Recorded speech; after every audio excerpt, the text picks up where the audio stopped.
how far are you into Love Island now? Is it just season 1, episode 3, midway through. I've had to And- pause and- it to come up here and pod.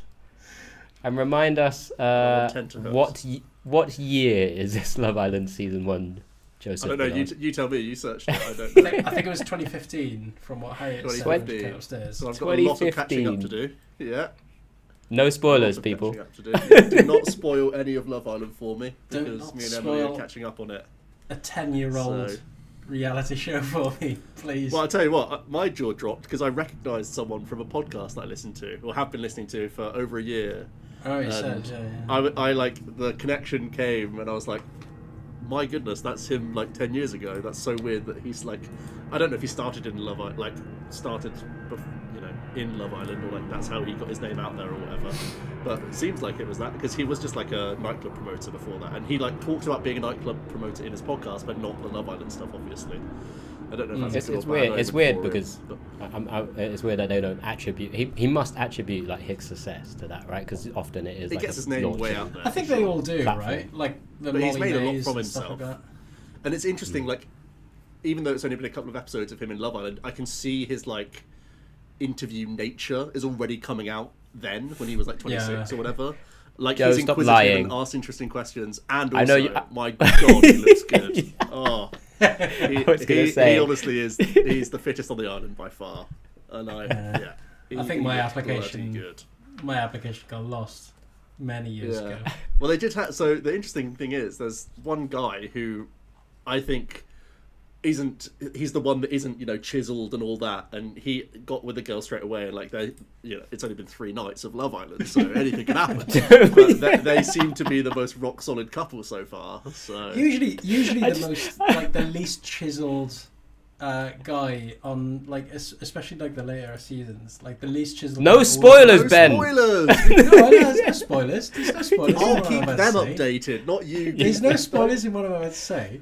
But usually, Well, you are. no, I'm about to say that usually, I say usually, it's Right, like I'll the take my least. headphones out and you do Yeah, it. yeah, Carry on. yeah. Carry No, on. I say Say it like to them and usually wave the to me least, so I can put my the headphones least in. chiseled guy like does well, right? Well, to Or be am I fair, wrong? I don't know. more often than I've not, only the watched, like, 3 chiseled seasons. the chiseled guy ends up like, you know, bouncing around people, doesn't he? So yeah. No, Anyway, no, Joe, you can come back now. Come back. Here we go. Cheers. Right. Well, Anyway, well, You're a so new serious adventure. about this. What do you You're so mean? serious. It's a new show, and I'm gonna enjoy Right, well- the journey. I think. I think we'll There are check some in with great- Joe's Love Island journeys later, I reckon. Oh no, just, I think just as a quick update. So what's just happened for anyone who's ever watched season 1 of the UK Love Island? The 2 Italian twins have come in, but they didn't get the girls to come back with them for the night, so they failed on the first no. attempt. And I'll tell you what, they are absolute sleazeballs. They keep calling themselves Italian stallions, but they're from Manchester, so I'm confused. Anyway, Actually, I was going to ask, and this just sprung to mind. I sent you quite a famous snippet of a Love Island, like one of the later seasons, about what a guy said to a girl after like he got with another girl. Was that what brought this up? no. Which one? Which Obviously clip not. did you It's, send? it was I think his name is Andrew, and her name is Tara, or something like that. Andrew Tara. Jesus. I think it's one of the it's the season after like Molly, like the best season, Molly Mayora and all that. Tyson. Stop. not Again, Tyson, this is all. Tommy Fury. Right. You've Well, got you it know- all- you know these you've people got are it- in it. You've got I know who Tommy Fury You've is. got it yeah. all. Yeah. You've got it all to come, mate. It's brilliant. Anyway, yeah. So that's Right. and no, it wasn't because you sent me a clip. It was because obviously Emily's here now. I The see. cat I is see. here. So if you see a cat wandering around or growling, It's not a stray. Will- because I've imported the cat. Will your cat also be in the corner pooing, just like Ben's cat used to? Luckily, the litter box is not in this room, so I think it'll be okay. those are So the you days. won't be gagging. You won't be gagging midway through the pod. Well- Not. I had to champion through that pod, and you know I had never been thanked for it. I've never been. I had to sit in a room that was just humid. It was just disgusting, and the smell lingers. I don't know what she does. She only eats biscuits. All right. Nightmare. All right. Back to the pod. Yeah, back to the pod. Welcome everybody. Let me start that again. Well, Balagda. Welcome everybody back to the SpilltheTeaCG podcast. It's been a hot minute since the last one, so hopefully we'll be back with a bang. We've got such an action-packed agenda coming up. Once again, Sounds like you chat GPT the intro. Yeah. Joined again by Alex Dow and Joe Bernard.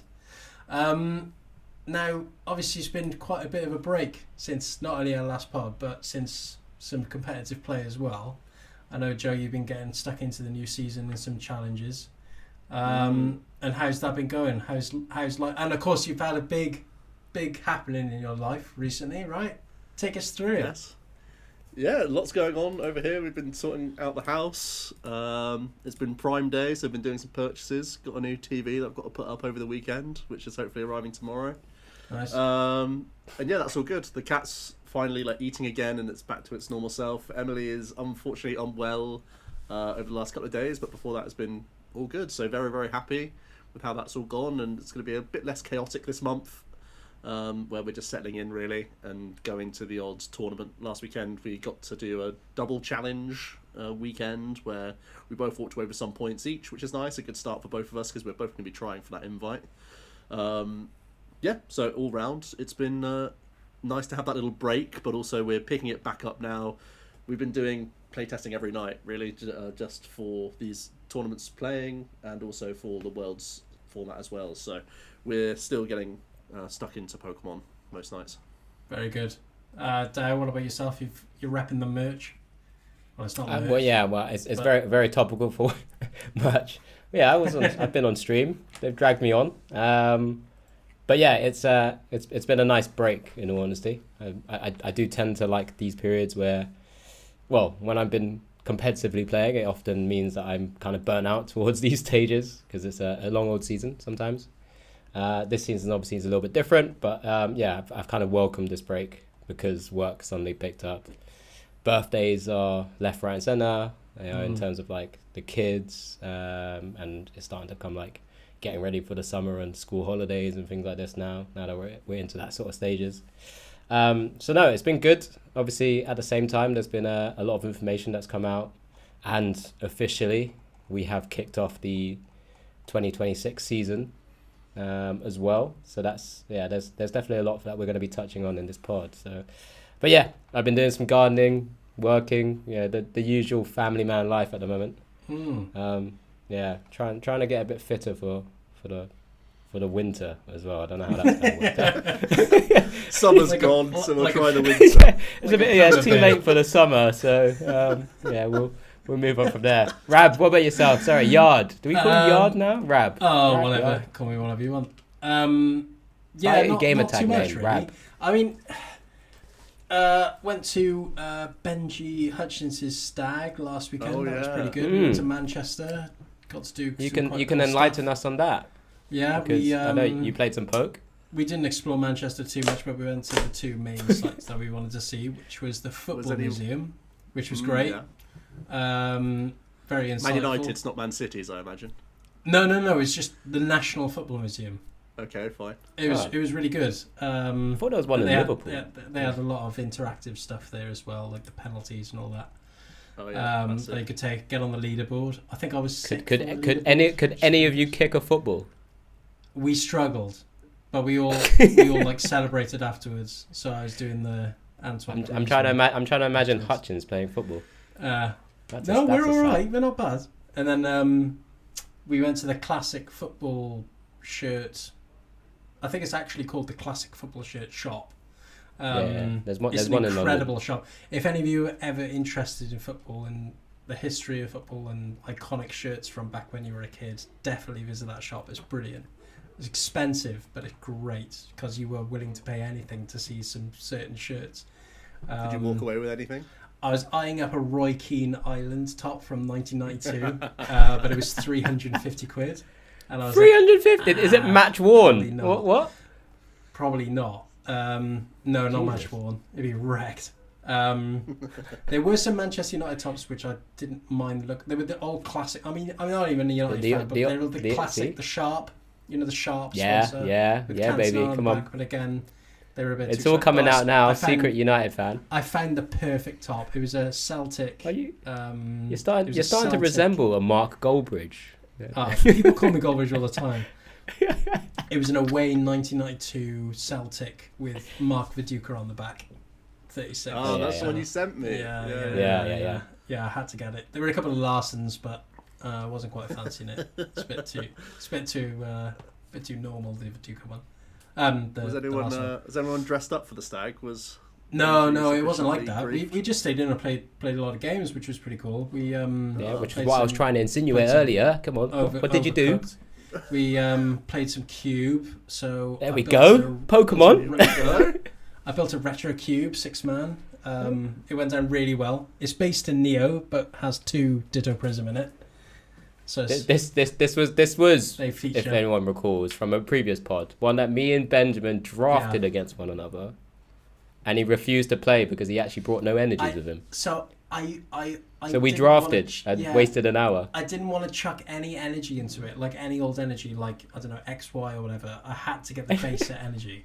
So I found an eBay And seller then- who sold me 200 for 15 quid, and we were away. He then had the cheek to say we'll use pocket rules and generate energy somehow, Yeah. and that wasn't ever going to terrible. work. It was a terrible idea. It was a terrible idea. That was good. But yeah, a lot of cool strategies, a lot of cool decks that people drafted. So it was good to see. You adapted. So when me and Alex saw it, it was a 2-man, and that was Yeah. Mahone's. That was Mahone's That's build, right. wasn't it? That you Yeah. could find on Cube Koga. So you've now fleshed it out. Was it just increased counts, or was there any It was- extra lines? It was increased counts. There was extra lines into it. Some extra lines I'll probably move out because people just weren't attracted to the lines at all. It's only a but couple of drafts, right? But yeah. I wanted to build like a fast, effective, fun cube. So I didn't want to. I didn't want it to be grindy. I didn't want to be grindy. And I wanted it to be all the same kind of. You know, I didn't want it to span too much. I didn't want to go from base to like sword and shield. I wanted it to be between 2 to 4 sets or whatever. But it's only 40 cards, 4 prizes, and there's a lot of electrode in that cube as well. So easy ways to kind of get around time dependency. So That's good. yeah, it was good though. It's good. Really enjoyed it, and both the 3 times we played, they were over in 2 hours, which is exactly what I was aiming for. So That is cool. That's a pretty cool cube. Like I Yeah, mean, the main it is, attraction it for is. like drafts and cubes is the drafting. I think process. It feels Yeah. like, always for me anyway, right? Because it's always kind of funny to see where people go. Playing the game sometimes can feel like. Don't get me wrong. We all in the face that we love cube, and playing Pokemon games is great. But if you can finish it nice and quickly, I mean, we've started even recently. Like we used to do round robin, right? Or more often when we play.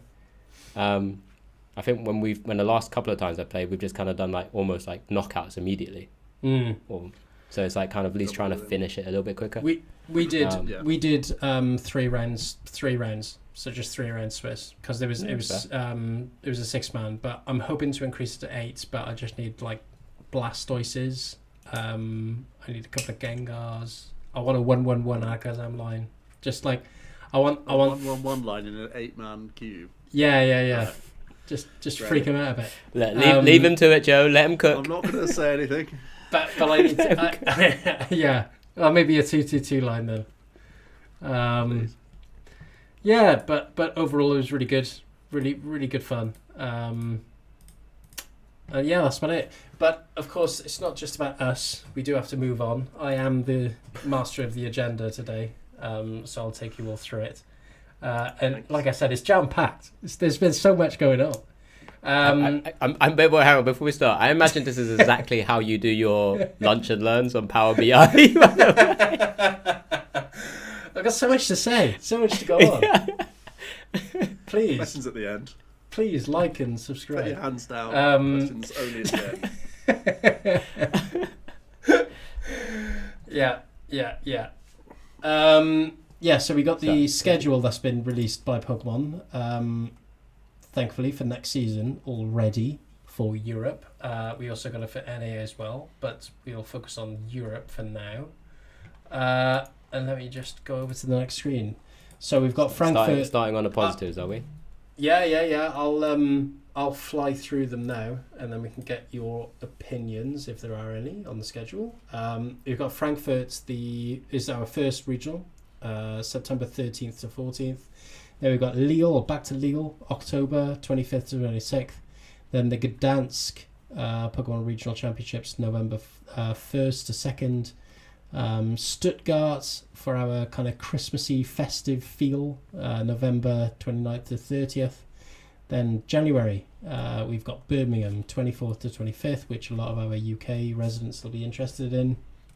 And then the next month, February 13th, 15th, we've got the Pokemon EUIC in London, of course. Love is in the air. Yes, and then we've got our first special championships, I think, on this list, which is Sevilla, March 28th. Then the Utrecht Pokemon Regional Championships, May 16th to 17th. A lot of reoccurring regional locations. I don't think there's one new location on here. Were either of you excited for particularly any of these events? Well, I'll go first because Joe's probably touched on this a little bit anyway. But we're going back to Frankfurt for the first time for quite some time now. Yes. So historically, we've had Dortmund regionals, which has been great for a football fan. I can get there, get to a Dortmund game and so on. Frankfurt, again, I think we've had like Frankfurt, and then we've had like Offenbach, which is like another little town beside it as well. But Bremen as well. Again, yeah. And so it'd be good to go back to Frankfurt. So that's pretty cool. But yeah, as you said, a lot of we're sort of reusing a lot of the same locations we have had in the last couple of years. I guess because they generally have been quite successful, right? The Lils of the world. It's not even just the Pokemon TCG that uses a lot of these sites. So a lot of these same organizers will often keep going back if they can, if they sign a contract, maybe go a bit longer for so on. I'm always excited for Seville just because I had a great time. Me and Joe had a great date night there on the Sunday at Seville Special Championships last time. But I think you kind of missed one key point that you didn't emphasize, that Utrecht is no longer a special event, special championship. Oh yeah, good point. Yeah. It's a regional championship for the first time. Again, probably akin to a lot of maybe what other events have been happening in sort of Utrecht as well. But it is, and I think it has been confirmed, it is a Pokemon regional, so there will be cash on the line in the Netherlands for the first time. Yeah, a lot more cash on the line with only one special championships on the list so far, anyway. Right? You say about Dortmund for football, but the last time we went to Frankfurt, I think it was for EYC a couple of years ago. Me and a couple of the others. I think you came as well, Di, didn't you? We went to. What do you mean you? I'm pretty sure I bought the tickets. Yeah, you did. Yeah, we went to I championed a lot of these trips. It was absolutely brilliant. It was great. It was great. Best day of my life. It was brilliant. Joe, what about yourself? Any highlights? Just interesting that Frankfurt kicks off the season, and normally we're after NA. So interesting that Europe starts 2026. That will be Worlds format, so it's important to keep your eye on the World Championships, even if you're not in attendance. So you can also get your testing in a week's time, actually, which will be awesome. And then also just in terms of logistics, interesting to see that it's just a week apart from Lille to Gdansk. So maybe there's going to be some Americans coming over for that short period and getting a couple Euro trips in the books.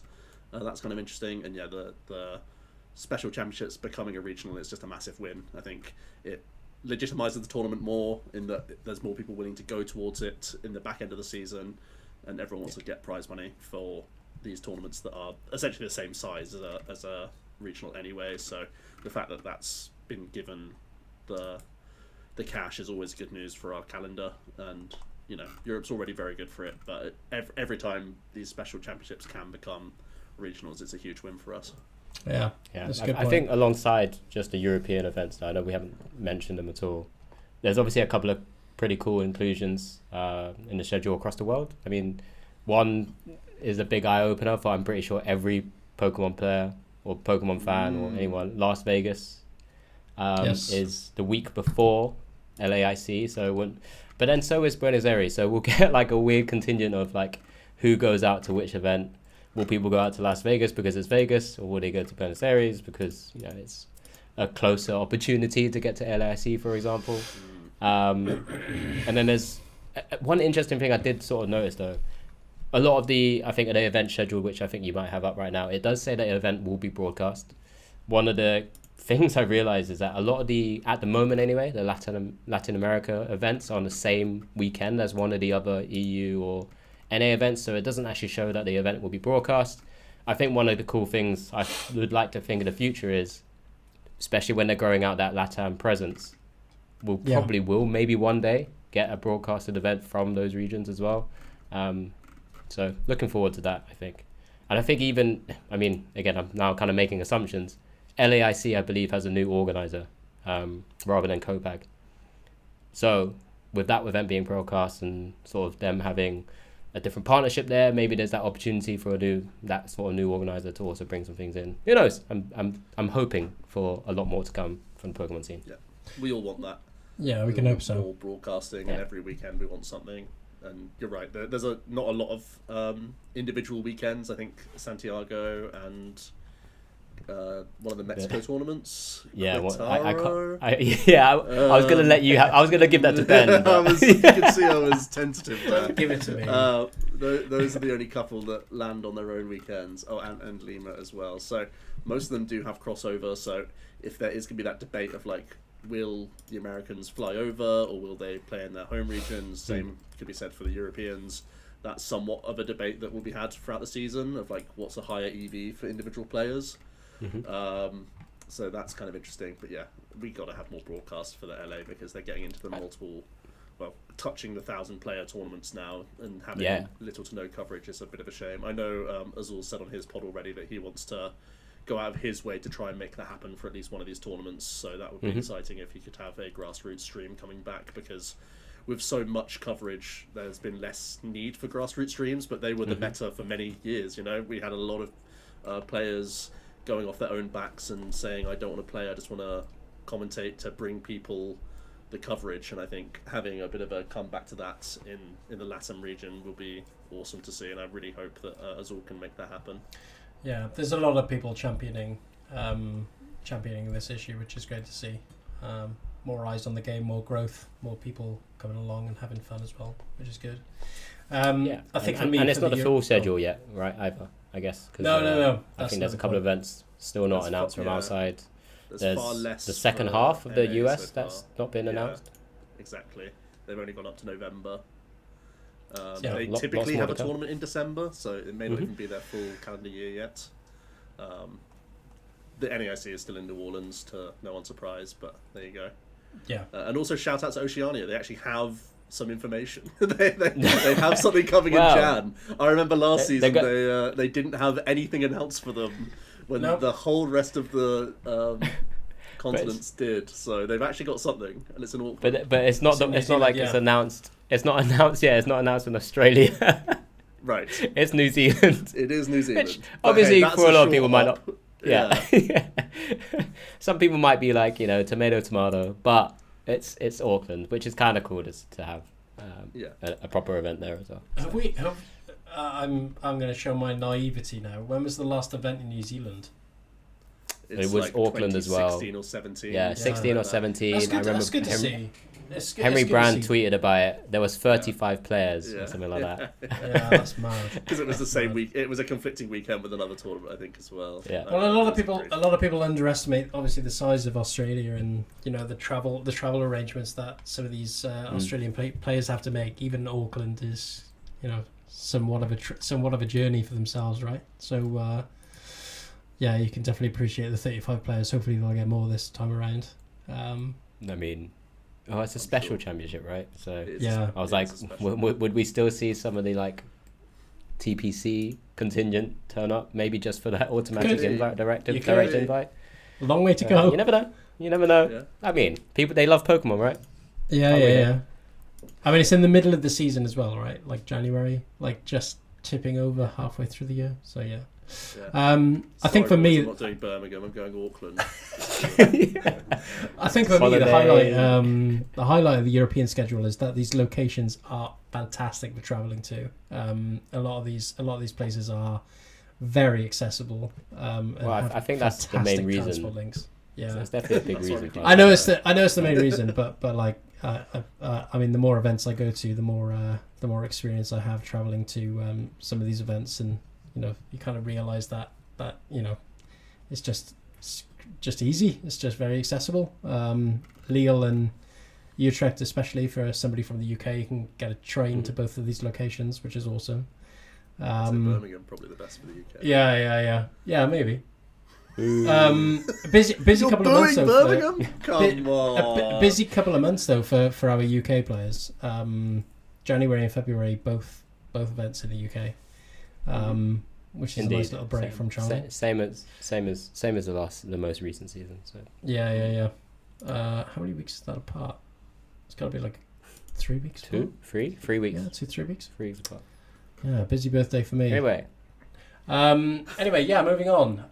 Coming over from coming into this new season, though, of course, we did have an announcement on some rule changes, which I think is going to be our biggest talking point of this podcast. Some of these rule changes, there were a lot of hot takes on social media from a number of different players, and of course some quite fiery opinions, I would say, on some of these changes to the end of round rules.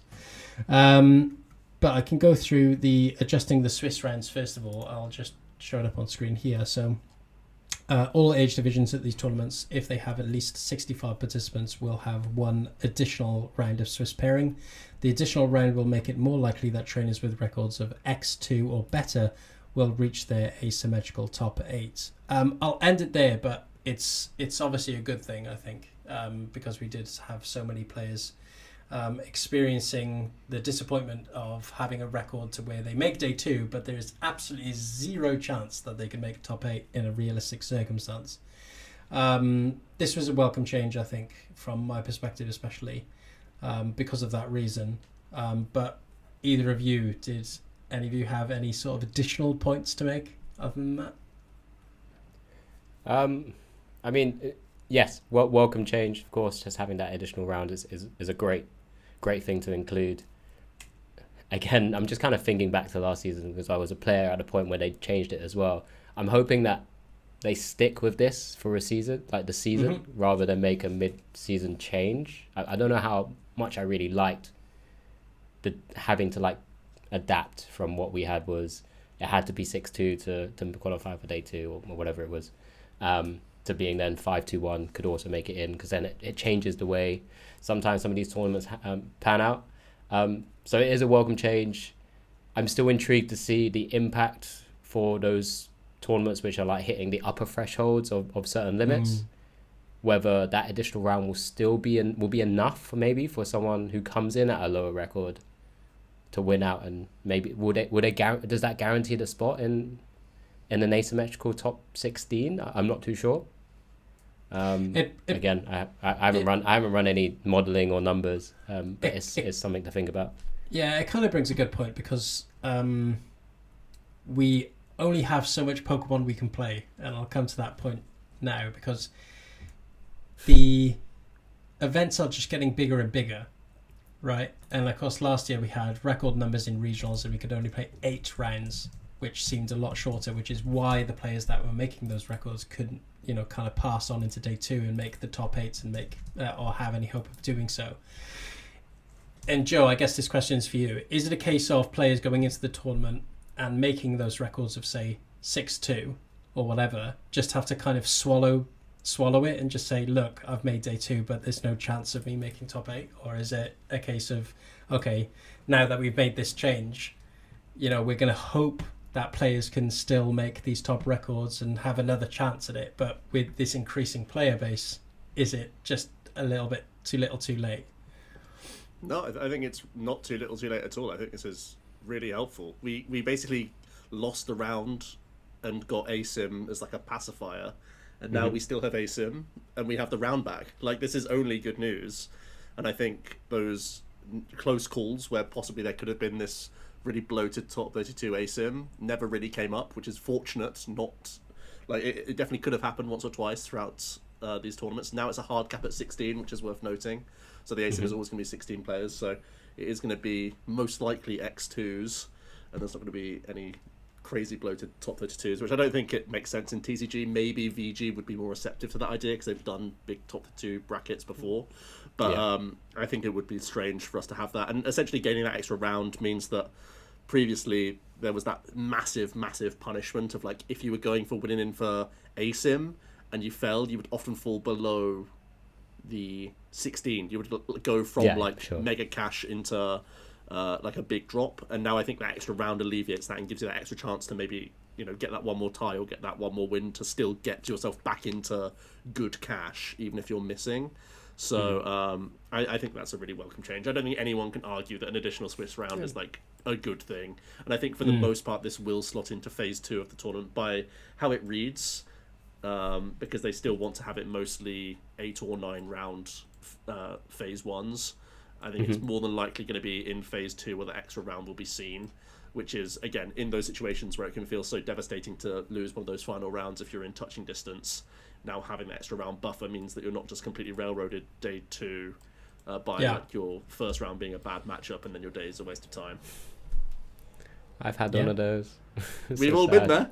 We've all been there. Sad. I had that quite a few times actually last season, so good.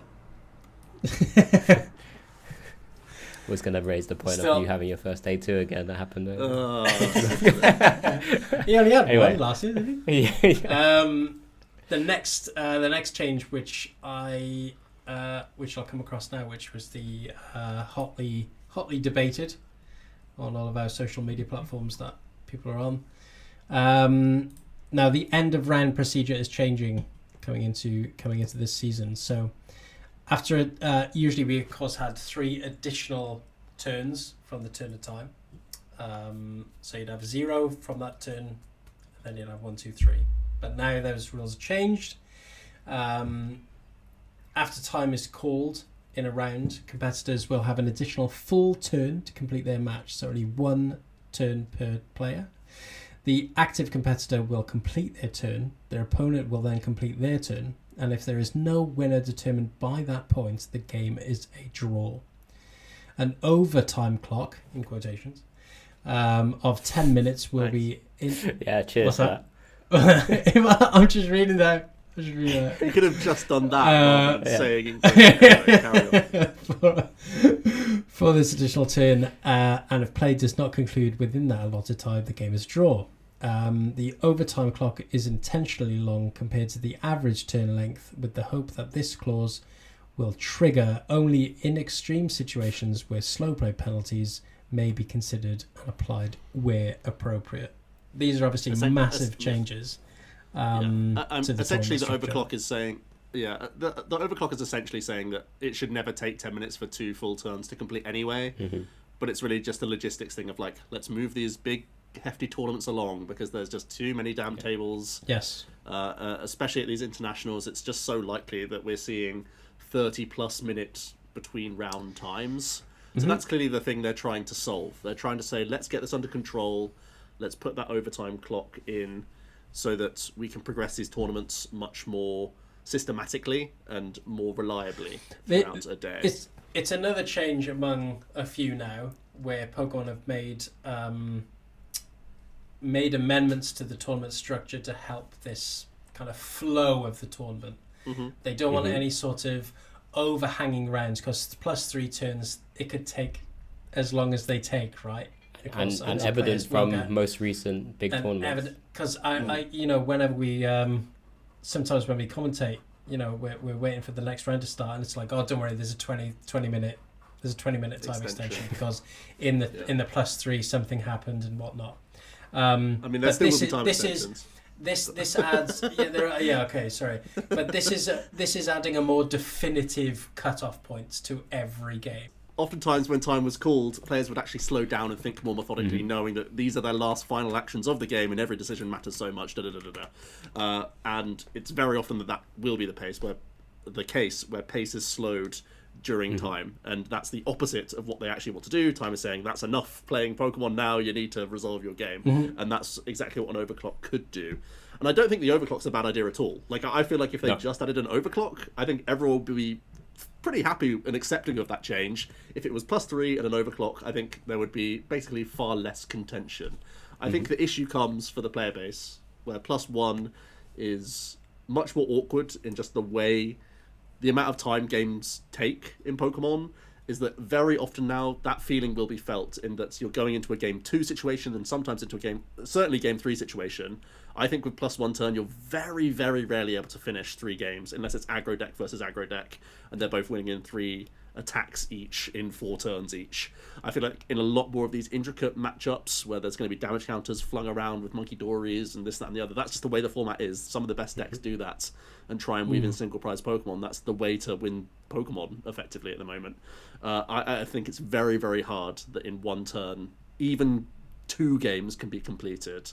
Yeah. I remember in a challenge just last weekend, we were playing 50 minutes best of 3, and Tamao and Tobias, 2 players, were up against each other. It was Grimmsnarl versus Dragozard. It was game 2, and game 2 only barely didn't conclude after 3 turns of time, and that was one of the most fun, intricate, interesting Pokemon I'd seen, just how they were playing their last 3 turns after time. Yeah. And that would have been completely thrown by the wayside if it was just +1 turn. Yeah. They would have just shrugged, looked at the clock and said, well, that's it, I guess, and shake hands or whatever. So there's this real awkward situation where the time is becoming more and more of a factor in terms of players' deck choice now, going into tournaments just inherently, because that's going to affect your tournament run, but also just time is more easily manipulated by players when it's only +1 turn as well, because slowing your pace of play down is more effective when there's only +1 turn instead of +3, where your opponent has less time to make that catch up in prizes or whatever else. And it just means that, yeah, inherently we're playing less Pokemon again, which is, I think, a little bit awkward. So those are the main drawbacks I see, is that it's easier to manipulate if anyone wants to be nefarious, and it's so tough on our judges to be proactive on like time management and like what is fair and what isn't, because we can't have judges hawkeyeing every single table at all times, and people can justify correctly that they're taking a minute on one action, then do 4 in a row. So you can't strictly say like 15 seconds, seconds. And also, oftentimes, we know as players that putting your hand up to say, my opponent's slow playing, then they just speed up if a judge is then like, okay, I'll watch you for a minute or whatever, and then they can't instigate anything. So I really hope that these rule changes then empower judges to find better solutions to this, because I think that's going to be the biggest issue. I think there's going to be more sharking on time, more awkward situations of trying to hurry or rush opponents will be happening to you, and you'll want to do that to your opponent because it's a bigger factor now. And these are all things that aren't the joy of playing Pokemon, essentially. These are all just like tournament constraints put on us now. Yeah, I absolutely agree. And I guess Joe's been relatively PG with a lot of that kind of explanation and so on. But I guess it's like the 2 scenarios that I'm currently thinking of. One, to sort of re-emphasize the point that you can be quite nefarious with the time limits now. When you're playing particular decks, let's use Gardevoir as an example. You can play it in a particular way where it's a best of 1 deck, right? Yeah. You play best of 1, and then second game, it can be quite long, and you can kind of just toy around with the time, and it becomes a skill that a lot of players have to be more effective with in terms of like working the time. Isn't it? It's an added element to the game that shouldn't necessarily be there. It's very similar to how, I mean, there's been a lot of discussion around like working out your prizes on your first turn now as well. It's also an addition, like working out your prizes is also an additional quote unquote skill that players have to pick up now because of that kind of resource management of a lot of different cards that and sort of tweaks that you have in decks. The second point I would probably try to make is, if you aren't as great in terms of the time management aspects, say you are that person and it's your turn and you had no idea, but you literally have 5 seconds to go and time is called, and you've literally just announced an attack, you have nothing left. That's it. That's your turn. Yeah.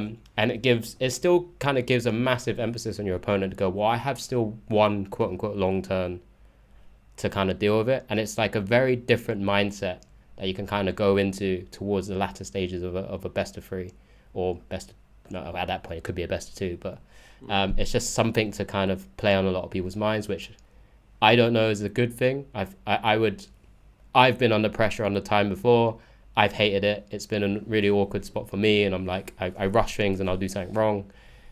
that just kind of emphasizes it even more, I think, which is my only worry with it. It also has that feeling of you lose a game in half an hour and then you're sat going through the motions for 20 minutes knowing you can never actually win the set, which is just a bad feeling on both counts, right?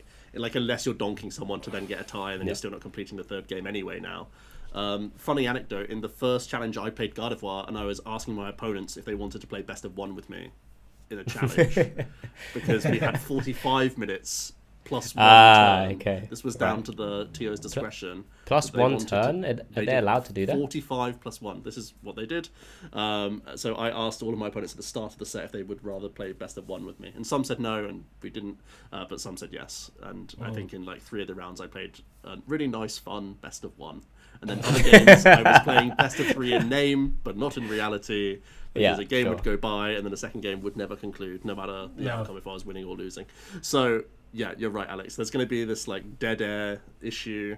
There's going to be extra pressure on opponents on both sides felt. There's going to be more gents agreements. I mean, I still feel like it's very justified to ask your opponent if they would prefer to play best of one these days. Like, honestly, if you trust them to like stick to it, it's like doing a gents agreement, right? It's like at the start of the set, say, would you prefer to do best of one?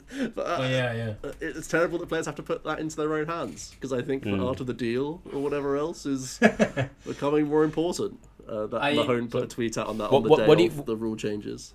What do you actually think will happen? And Ben, maybe you can answer this first, though, because we've kind of explained our scenario that these decks would potentially slow things down. Players would have to be picking decks now based on the time, so maybe going for something a bit more aggro. Do you think we'll see that? Time is always an added element to the game, but now it's even more so with this rule change.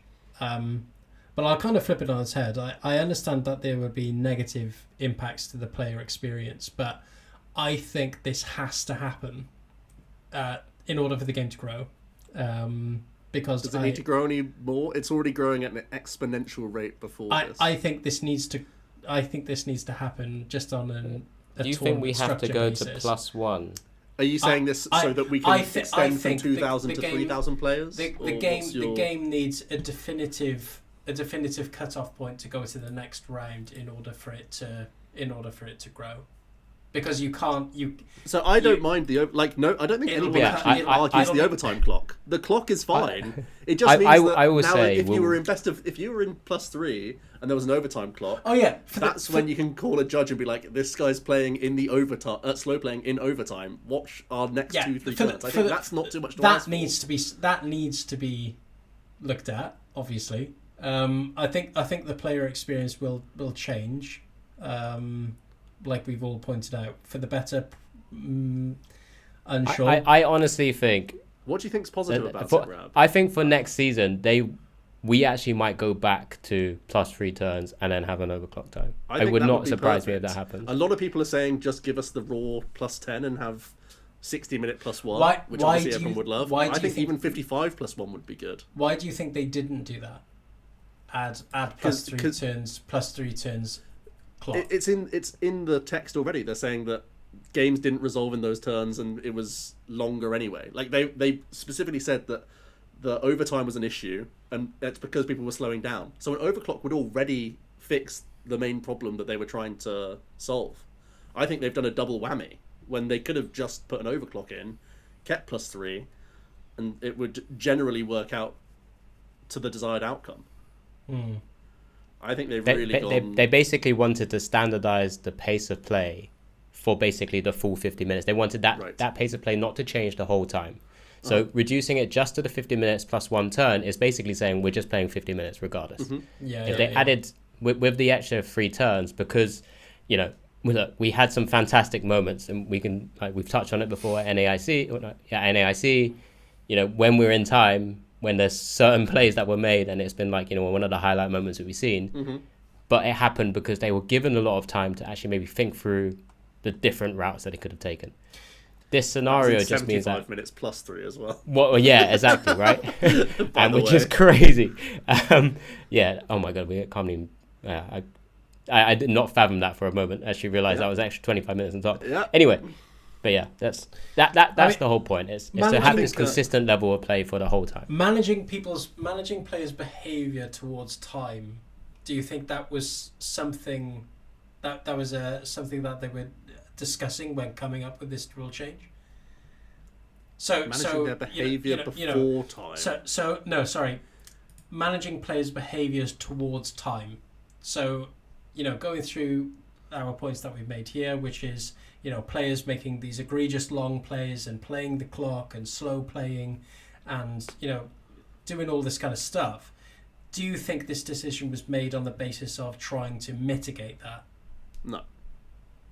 It was all post. It makes it more severe. Game. It buffs those things. I can see why it makes it severe, but I can also see I can also see how they would think that it does the opposite.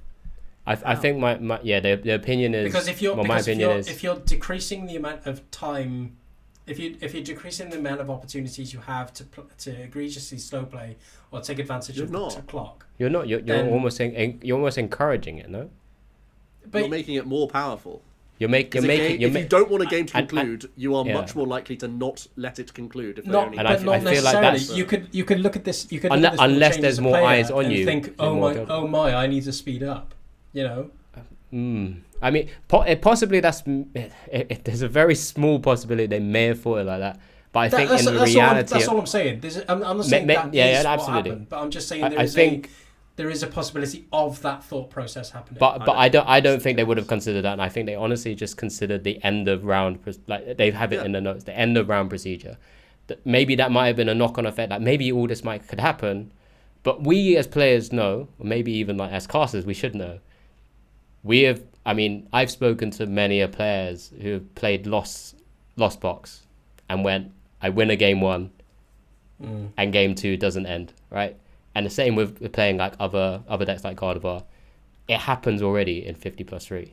It's going to happen even more with those decks. They're well within their rights to do the actions of their decks. Absolutely. This is not cheating. So it doesn't... Not saying, no one's making you evolve and put down all your multi-prize Pokemon to lose in 3 attacks. Like that is not something you are forced to do. No, this absolutely is not cheating.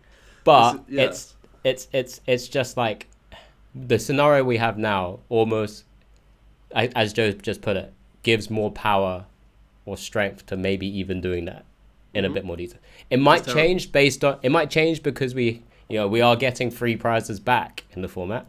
Come on, the saviour. So maybe I have no idea. 80-20 weakness matchups for 3 prize decks. That's the solution. All this information's coming to my brain, but maybe that's the way to re-accelerate the game again because of this kind of change. 3 prize good. And I know what you were, Alex. You also brought up like how players change in terms of deck choice, and I think similar to how Japan adapts to best of 1, it's clear that that's the case. The more we're seeing Western players go over to Japan and hearing the logic of Japanese players, it feels like Raging Bolt is more popular out there, mostly because of its best of 1, and it's a deck that plays the game every game and can win games quickly, because a game that doesn't conclude is a double loss in Japan. So in this point, will we see more aggro decks, or will we see more decks that could play, or could we see more decks that play best of 1? It will definitely influence. There'll be that's the problem. That's the problem. It'll definitely influence deck choice. Definitely. Has to, yeah. Exactly. I guess we'll see at the end of the season which way it influenced it, right? Which is actually be quite an interesting point to look back on. Yeah. I hate that deck decision can be based on in tournament rules rather. You don't want time. It does stifle a lot, but what can you do? You don't want the element of time to affect the game that much. If at all, really. But listen, it always has had an effect. Yeah. It's just become more severe. But then again, And the only positive is we get out of the venue earlier. We love that. The benefit, 6 p.m. dinners. The big benefit for me in this is knowing exactly when each round will start and begin. I know there's I don't know if you know exact. There'll be time extensions, of course, but at least you can kind of set your clocks. You'll have a better plus or minus, I guess. Yes. In terms of time that you. That's my plus. my only hope is that this change then, like you said, Ben, gives scope for tournaments to be extended by an extra 400 players. I or like think an extra 500 players or an extra 1,000 players if it's an IC. Maybe that's the end game that we're envisioning here, and they're thinking that they can cope now, and it's slightly inflating those round timers. But they think this then gives them the scope to say, well, basically every table is going to finish at probably around this time. In order for that to happen, this has to happen. In order for more regimented growth, this has to happen because there needs to be more control around the tournament structure. I mean, you've seen these little decisions being made now by Pokemon around certain other elements. So Worlds invites, for example, having a definitive set amount of Worlds invites. Now it's around tournament structure with time. And will we see more decisions being made, more changes? I don't know, but all of this helps the tournament flow and the structure, and just the admin side of it. And it helps the organisers cope. It helps them cope much better. So if we have the framework of we accept that TOs need to have more control between rounds, and we accept that they want to have it to be like start at 9, finish at 7, just for argument's sake. What solutions have you heard that are different to this one that have been the most interesting for you that you wish they would explore or at least entertain the idea of? Because outside of the pitchforks, like this is not what I like, these aren't the changes I like, has there been any alternate views that you've heard or seen that have been like, oh, that seems like an interesting solution that could be implemented? I've always thought about day 2 accommodating more of the day 1 structure. So like instead of having your full 9 rounds day 1, you have 7 or 8 rounds and have an additional 1 or 2 in day 2 on the Sunday. We've done that once in the Open. I will tell you this: we've done this in one of the World's Opens, and it was awful. Yes. Was it? Why? I mean, this is just my... You maybe came back. I could have had a day off. This is my brain just splattered. You've just farted something out. That's also it means that by the end of the tournament, someone's there till midnight because they've had to pay an extra 2 more rounds on day 2. All right, scrap it. That's an anti-solution. Forget it. Alex, any ideas? I thought someone was going to say best of 1 or best of 2. Best of one's the easy choice. Yeah, I mean, it's one way to we've seen generally the Japanese championship structure is relatively successful, right? So best of 1 is a way. It's a completely almost different format. Well, in you its have own to right, do it as if you want kind to play of correctly Pokemon. mentioned. That's the thing. Yeah, very true. I mean, it kind of is almost semi-forced in some time rules aspects anyway. But again, I mean, when we talk about time, one of the biggest things we discuss every single time, and I'll talk about it from a caster perspective, is in the first game, we can talk about players going through their decks and working out what their prizes are, and that's fine, because then we can use that time to explain a bit more about the decks, or maybe about the player, or what they're doing, etc. When it happens in game 2 or game 3, they're there.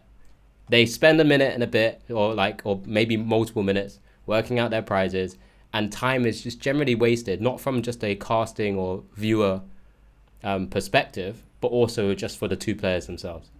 And that's maybe another way to impact time, to be a bit quicker for players and decks to kind of run and be a bit more smoother as well. That's another way. It doesn't necessarily cut down the overall time necessarily, because you still have to set boundaries anyway. But that's something to kind of progress things a little bit quicker. So whether it's like first deck search, you get to look at your prizes, something like that. I think it's been in discussion a lot. Yeah.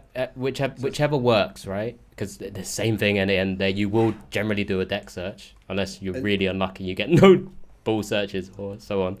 I don't know. I think this is the best way to steal time back whilst keeping those restraints, right?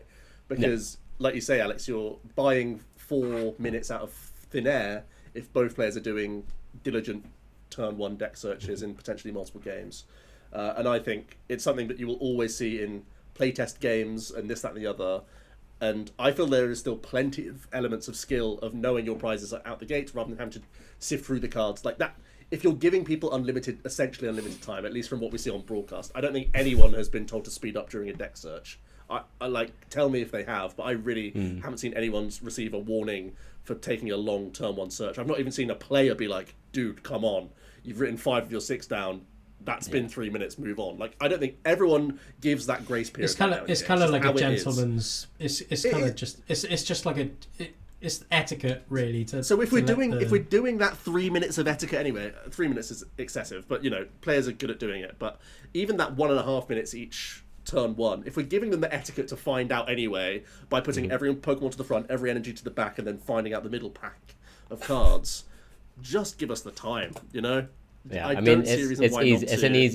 It's an easy solution. We've been potential solution.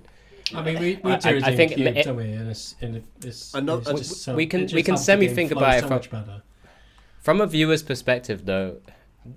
Does it theoretically take something away from the prizes? Like, you know how we get the in the crowds, gasps and surprises. He's taken it. That kind of aspect. But they still won't know when they're taking the card. That's true. So maybe not taking. Maybe it's just the fact that they've prized. They look, shuffle. But what will we get scenarios where someone's prized all 3 routes and they go, they worked out. We'll just instantly get a broadcast game where it's like, I quit.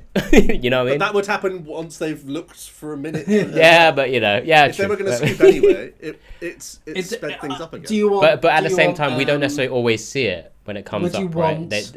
I don't know. Are you thinking from a viewer? Just from a viewer perspective. Yeah, well, from a stream. Yeah, I mean, if it was during a setup thing, I imagine we would have graphics to do it in the right way. Or if it was on a first search, we'd have already seen the prizes before it instantly. Yeah, that's true. But so I don't think looking at how it will look on the stream is the last thing they need to care about. Yeah. There's a lot. There's a lot of emphasis on the stream. Town map rules or like a Hisuian heavy ball rules, where you just look at your prizes, glance, shuffle, then pile them back over. Glance and shuffle is busted. Glance and shuffle is still the best way, because then you still have players have to navigate the randomness of what prizes and when they take them. Sure. And it means they can still print cards that interact with prize cards. And I feel like taking away. I don't necessarily think it's a skill to work out your prizes. That should be part of the Pokemon trading card game. Is wrong. The resource management faster than someone else. Resource management is the skill. Yes. It's like the big bucket that it falls under. But I don't think it should be like the lower level skill of going, I've worked out all 6 of my prizes rather than 4.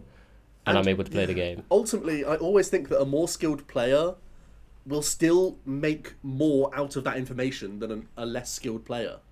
So I think it doesn't give unskilled players more of an advantage back just because they weren't bothered enough to check and get it for free now. I don't think that matters. You're still going to be beating the unskilled players.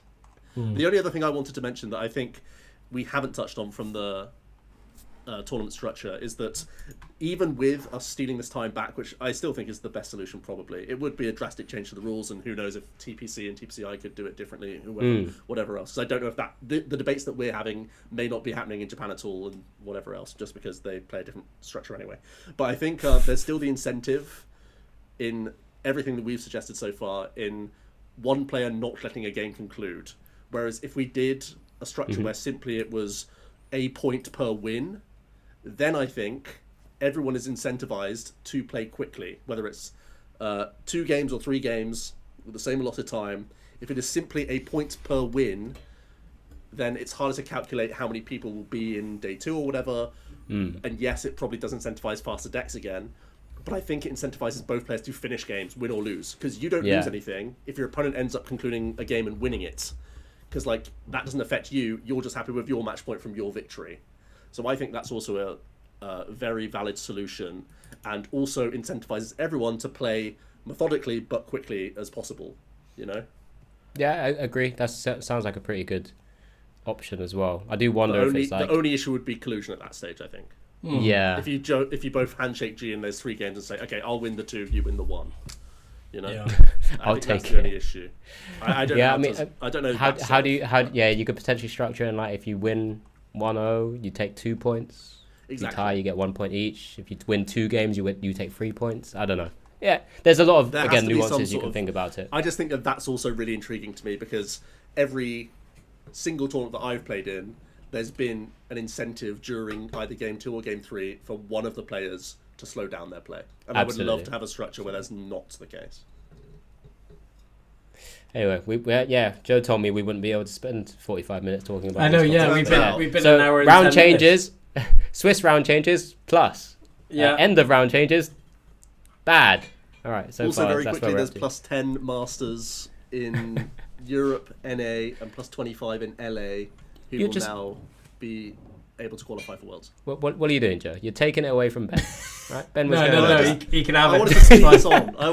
That's You it. can That's have what it. we need to know. Yeah. Right. A slight adjustment with CP, but that doesn't matter either. Just Yeah, do yeah. that Right. at the tournaments. Okay. I mean, Ace Trainer Awards returns. You know, we're Come all. on. Yes, Sorry, I was that going to as say well. we're all Ace Trainers. Are we all Ace Trainers?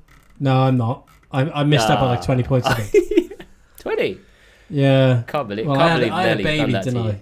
Yeah, I Nightmare. can't believe she did that to you. So selfish. I know. I tell her every morning. But that returns. Well, I mean, we're supposed to be getting our 25 seasons one in January, which is Correct. interesting. Mm-hmm. But that's still something for people to strive for, which is pretty I'm cool. still hoping it gets fleshed out one day, but the fact that it's been announced coming back with no extra, and it's still the one bar, makes me a little bit upset. It's because the something, potential- but- The potential is so... It's right there, in the palm of their Yeah. hands. Well, we went through this, didn't we? A couple of weeks ago. Couple of We pods ago. did, but we Yeah, want to make streams. sure everyone's aware, you know. Yeah. You Yeah. know. Well, we can. I guess we can kind of end it there if we wanted to. I can cut this out, by the way. Did we want to end it there, or do we want to carry on? Do we want to carry on? Baby's crying. God, cut this out. Yeah, you're keeping this right in. Thanks Anyway, Ben, thanks for not cutting that part out. So I think we can save the new set stuff for next week or the next pod. All right, fine. And we can just sign off and tell people what we're up to. I mean, Right, okay. Joe's given us a little inkling that he's been at a couple of league challenges already. You can give us a little not report. Please don't give us a report. I don't want to be here for 10 minutes. Round Yeah. one. What have you been up to? And what are you doing next? Short, sharp, quick, and tell me some funny stories. Who are you? Just off the top of your head. Some little anecdotes. Well, imagine Emily's first time playing in a UK challenge for the season. Opens up the bag. It's empty. It's an empty bag. She I have brought an been- empty bag with her. So fortunately, friends of the pod helped out, and she was thrust upon her a Dragazard deck that she was able to play. So I was playing Gardevoir. Hang on. I thought in her bag she was bringing Raging Bolt, so I teched for her and played Gardevoir, obviously. But then she's big-brained me by forgetting her deck and now playing Dragazard. And she's actually able to beat me during the day as well. So she was one of my losses. My other loss was to a Terra box. So I ended up 3-2 with Guardi, where it was a 45-minute plus 1 turn challenge. Terribly skillful. Oh, yeah, you said this, yeah. He was starting the clock before we were even sat down at our tables. Honestly terrible. But it was my first time in that shop as well. But yes, it was... Emily Is he coming going away- back? We don't know yet. Where was I going back? Emily got second and Luke got first with his Ogapon, Lily's Clefairy, Lily's Pearl deck. Oh, And as wow, any okay. victor should, he went immediately and had a massage afterwards. Full body from what I hear, so God bless him. If anyone's seen Luke Kirkham's back, I really feel for that woman. Oh, you haven't. Oh, you can't. Luke, those I did tactics, not like, condone this behaviour from Joe Bernard. I'm just salty I didn't have a victory massage, to be honest. Are we doing victory massages after every challenge win? I think I'm going to make it the meta, to be honest. We finished at 3, and he had his massage at 3:30. He played 3? He did it brilliantly. Wow. All right, incredible. Where was the shop? It was 5 rounds. Did he just This was say in, like, Leamington Spa. I'm off now, go. See you later, I'm off for a massage. Yeah, sorry, can I have my prize packs? I've got a massage to get to. Time's ticking. Anyway, that was Very fun. good. And then we went to Wellington towards Telford on the Sunday. I swapped to Dragazard just as I wanted to try out the Turbo Energized Monkey Dory Guardi. That was what I played the day before, but it did me dirty, so I swapped, and then I went 4-0 with Dragazard the next day, facing 2 Dragazards, facing a Draga Zorro and a Flareon. So got the win there. So points are on the board. We're at 23 points and counting. So you were counting 24 earlier. Slowly. So- We did miscount, but it is 23 on the board so far. And I have nothing this weekend. So the count will continue in August, I think. In August. Yeah, Okay. not playing anything else in July. Forgot you guys are going on a couples We have retreat our little without me. retreat at the end of this month. There is the Nethley challenge that weekend. I feel like you've been saying this every We week. could. Yeah. We Keep could. saying We it. could. We could. Keep saying it. But yeah, I've been playing some in-person Worlds format with Emily and a little bit with Jack as well. So that's coming out on the channel this week as well. Nice. Nice. Well, I'm sure we'll get some updates on the next pod when we start discussing some of the new cards as well, because that'll be a nice tie-in to see the actual impact of some of those matches. I've sort of taken over now, Benjamin, because I kind of want to, as Benjamin said, he wanted to leave multiple times now. I didn't say I wanted to leave. I never said anything to that. Benjamin, you have something coming up? Some Pokemon? Oh yeah, I you've have a ordered cup. some I have stuff. a cup. I have a cup on next Sunday. I was going to go to Challenge this Sunday, but Harriet booked a Tony's Carvery. Unfortunately, nightmare. And then I got Tony You have to challenge. book a Toby, do you? Challenge on Tuesday. I think I so. was walking. I think so. Did he call it Tony yeah. again? He always calls it Tony. I call it Tony Carvery. Yeah, Tony Carvery. And I've ordered a 3-3 Crustle line, so looking forward to that. I saw that as soon as I saw that Crustle, I thought that's a bit of me. That So everyone As in soon as- Wales, be wary. Make sure you're teching for Crustle. one thing I did notice, there is so many more stores that have opened up in South Wales recently. Yeah. Every time I'm looking we've for got like a challenge or a 7 cup. We've got 7 cups. You've got a in wide South search Wales. on you now. You're doing it all in the UK. It just puts GB, and I'm there like going through every single shop trying to work out. Goodness. Whose house can I Look. stay at?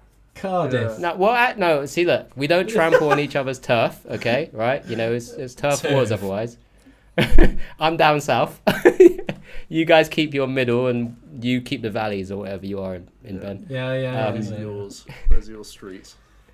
Little But Juggy fair. Jones. So No, yeah. There's so many cups now that have been opened up. I think there's 7 in South Wales alone, and of course with that 3 challenges each. So yeah, a lot of competition in South Wales. I added all the events I could go to the calendar, and Harriet was fuming, thinking that I penciled in every single one. which you did. But actually, I'm I very put them there as a just in case, because if she doesn't, Did you put them in her calendar, not yours? We've got a shared. By one. the way, we got a shared one. Great. Yeah, It's all greyed out now. yeah. She's got the tip axe. No, but other than that, nothing more really from myself. Unfortunately, just looking to play Very Iron good. Thorns Crustle with somebody.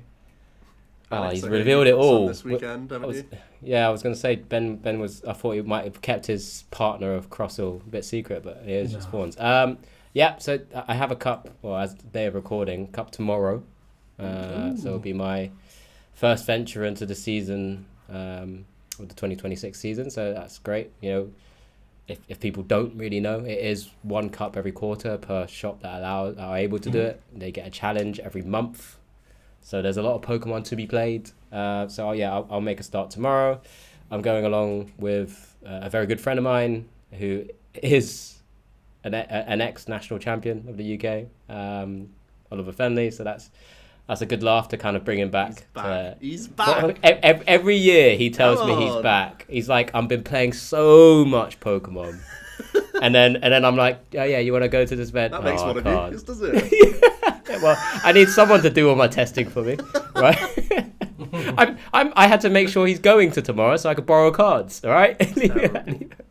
How is that the role reversal? Like, my goodness, terrible. He's well, it's because he's been selling cards on Card Market for a little bit, trying to get some funds. But I'm looking forward to that. Probably it's either Dragozard or Guardi that I'll play. It's one of the majority of those 2 decks I kind of have. So I need just to pick up some pieces. Nice. Looking forward to that. But then I haven't really thought about beyond that, to be honest. I guess it's still start thinking about some of the Worlds format just to kind of get myself in the game as well, because be looking towards the new season and that, but still some time away. It's still break time for me. So, but yeah, a bit of Pokemon, a little sprinkled in there. It's fine. Sprinkle of fairy dust here there. Yeah. Awesome. Well, right. Can I go and watch Love Island now? So Joe's hot and sweaty. I'm hot and sweaty. Joe's gonna get more hot and sweaty from watching Love Island. Oh, Chris. Benjamin. Those powerful arms. What? You've changed. Joe in a few months is gonna look like a Love Island contestant. Definitely not. Whether it's a male or a female, we won't let you go. We'll let you guys work out that. I don't know what that means. Well, wait till season 2 of Spill the TCG. I'd love to see Joe. You know, there's intros to I say the characters. You know when they introduce the themselves, characters, they did the little dancers. They did the little dance. Oh, please! I'd love to see Joe do one of them. I'd pay thousands. You have no idea. Terrible. You have no idea what I would sacrifice. Ian Sterling doing the intro for Let me know what dance I should do as my intro to Love Island down below. Oh my god. And your little quips. Oh, well, I'm known as the so-and-so in my look. Yeah, I was trying to think of what one for Joe right now. It was, I could say some pretty crude stuff, and I held back. Good. Right. Okay. Well, thanks everybody for tuning in to Spill the TCG. We'll be back in a couple of weeks with another pod where we'll look at the next set, Black Bolt and White Flame, if I'm not mistaken. Flare. White Flame. Yeah, that one. Jeez. That's the one. The break's been too long. The break's been too long. But thanks everybody for tuning in. See you later. Bye.